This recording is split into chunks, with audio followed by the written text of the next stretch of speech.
Our planet, across deep time, has held a breathtaking diversity of life.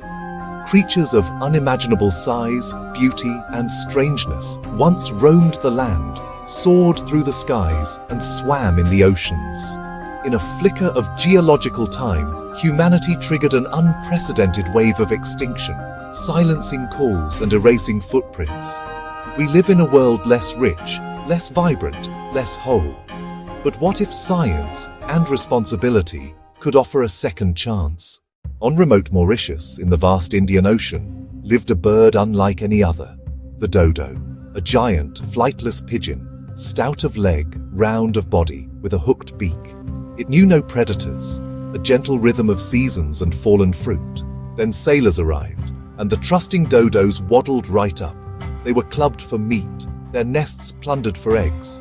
Rats, pigs, and monkeys preyed on eggs and competed for food. Forests fell to plantations, the web of life unraveled. Within a century of discovery, it was gone, the last sighting in the 1660s. Bringing back the dodo would be an act of atonement. Imagine it dispersing seeds, renewing its ancient partnership. A symbol of repair, and a reminder to cherish the gentle and trusting. As the last ice age waned, colossal figures roamed the northern grasslands, the woolly mammoth. Shaggy coats defied the winds, immense tusks cleared snow to feed. They were architects, grazing, trampling, and fertilizing to maintain the steppe. After they vanished, mosses and taiga encroached. Darker forests absorbed heat, accelerating permafrost thaw. Melting ground released ancient carbon and methane. Climate change and human hunting sealed their fate. Reviving a mammoth-like elephant is about ecosystems, not just a species. Herds released into vast Arctic parks could transform tundra back to grassland. Their heavy steppes compact snow.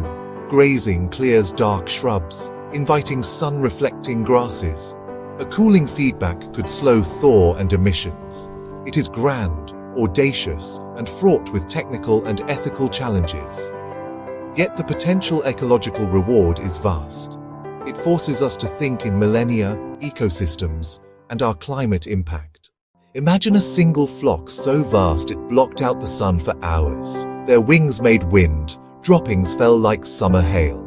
This was the passenger pigeon, once the most numerous bird on Earth, 3 to 5 billion strong. Colonies covered hundreds of square miles. Trees snapped under the weight. Their disturbance fed forests with nutrients and diversity. Settlers saw abundance as an inexhaustible resource. They shot, netted, raided nests. Railways fed cities. Telegraphs summoned hunters. The strategy of safety in numbers became their doom. By 1901, the wild were gone. The last, Martha, died in 1914. Billions to zero in decades, a brutal lesson in greed. Bringing it back would remind us how quickly abundance can turn to dust. In Tasmania's forests prowled a unique predator, the thylacine, head of a wolf, tiger-like stripes, and a kangaroo's rear-opening pouch. Dog-like in form, but a marsupial, closer to a wombat, an ambush hunter of wallabies, kangaroos, and ground birds. Its jaw could open nearly 80 degrees. Settlers brought sheep and fear, a bounty cast it as villain, persecuted, outcompeted, and hemmed in by farms.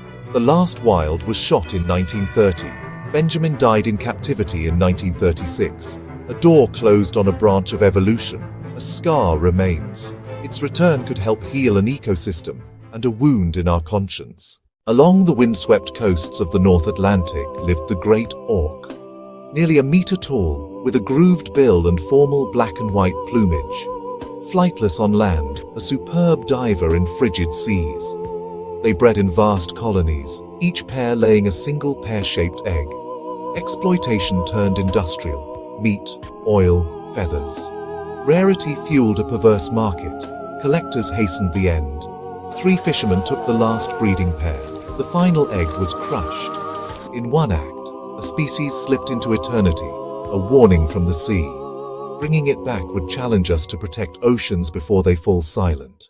Smilodon fatalis, the saber-toothed cat, was power incarnate, not a tiger, but a different feline lineage, built for strength, not speed. An ambush predator that wrestled prey to the ground. Fragile sabers delivered a precise, lethal throat bite. Thousands at La Brea suggest social living and care for injured. As climate shifted and humans hunted, megafauna dwindled. Specialized for giants, it could not adapt and vanished. Large predators regulate ecosystems, preventing overgrazing. Reviving such a predator is daunting, but its ecological role was profound. A top-down force of balance has been absent for 10 millennia. Towering over modern cattle, the aurochs was their wild ancestor. Muscular body, long legs, magnificent horns. It once roamed Europe, Asia, and North Africa. Revered in cave art and myth, the spirit of a primeval landscape. Not placid grazers, but dynamic engineers of forests, rivers, and wetlands. By grazing and trampling, they opened habitats and forged paths for countless species. 10,000 years of domestication scattered their legacy across breeds. The last wild aurochs died in 1627. The wild lineage ended, but fragments of their DNA persist. Backbreeding seeks their form and function. Reintroducing their ecological role can revive biodiversity at scale. With them returns a touch of Europe's primeval wildness. The ghosts of these 7, and countless others, linger in our memory.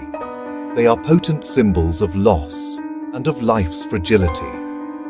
The prospect of their return is thrilling. It speaks to a desire to mend what we broke.